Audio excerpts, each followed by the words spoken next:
Alasan Coach Sintayong dipecat karena kekalahan dari China waktu di leg pertama.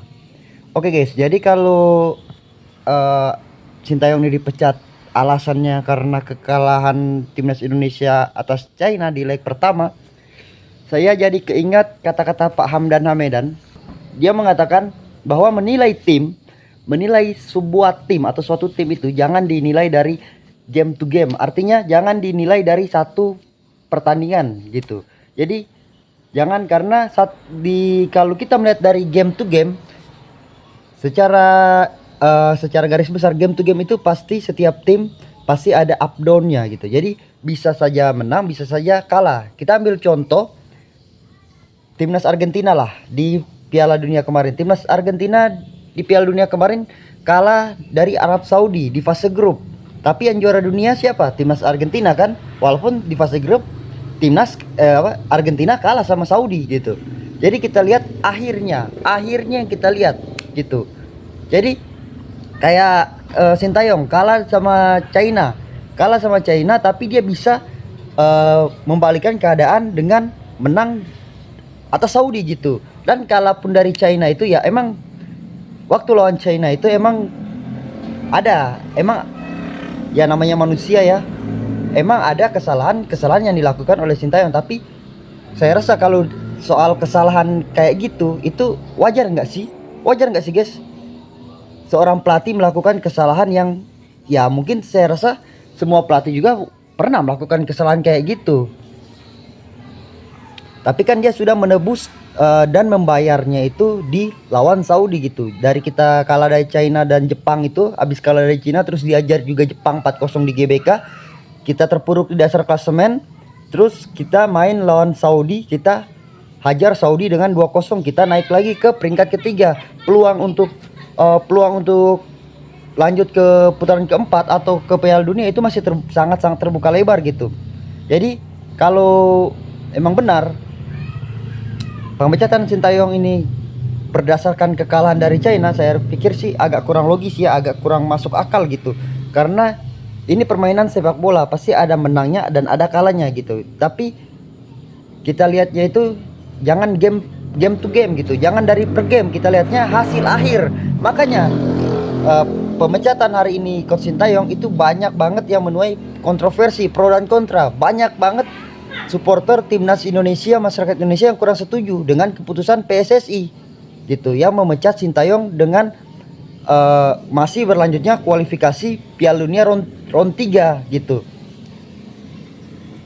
Kenapa nggak tunggu sampai round 3 selesai? Kenapa kalau emang mau lihat kualitasnya, kita kan lihat akhirnya. Apakah Sintayong, jadi gini, mau kalah dari China, mau kalah dari Bahrain, tapi kalau Indonesia bisa lolos, bisa membalikan keadaan, bisa lolos ke ke Piala Dunia atau ke round 4, kan target awalnya itu kan round 4, bukan runner up, bukan peringkat 2 langsung lolos Pildun otomatis.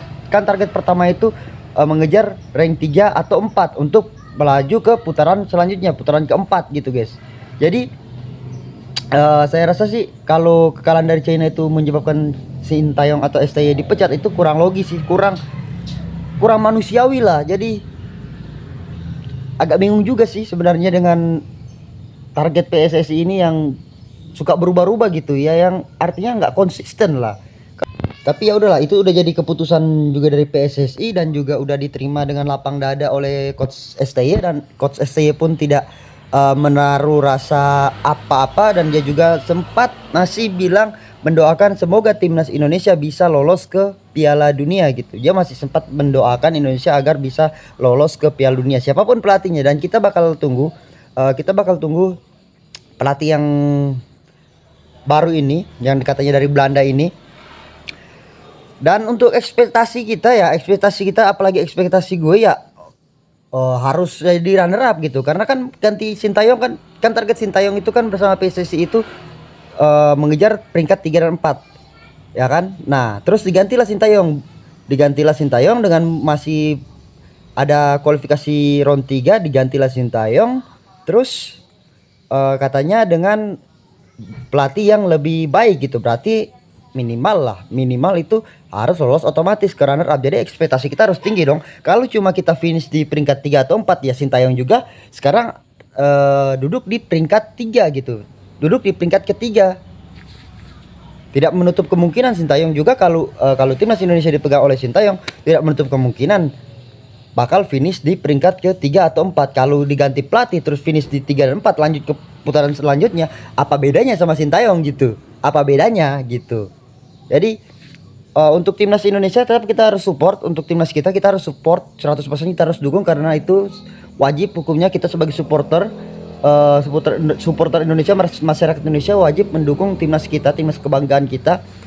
Dan kita bakal lihat aja nanti perkembangan timnasnya dan kita nanti sama-sama menilai lah nanti di bulan Maret bagaimana apa analisa kita sesuai nggak dengan kenyataan yang akan terjadi di bulan Maret nanti. Oke, kita bakal berhadapan dengan Aussie, away ke Aussie, terus home dengan Bahrain di GBK. Oke, tetap semangat dan semoga Indonesia masih bisa terus menjaga asenya untuk lolos di Piala Dunia 2026.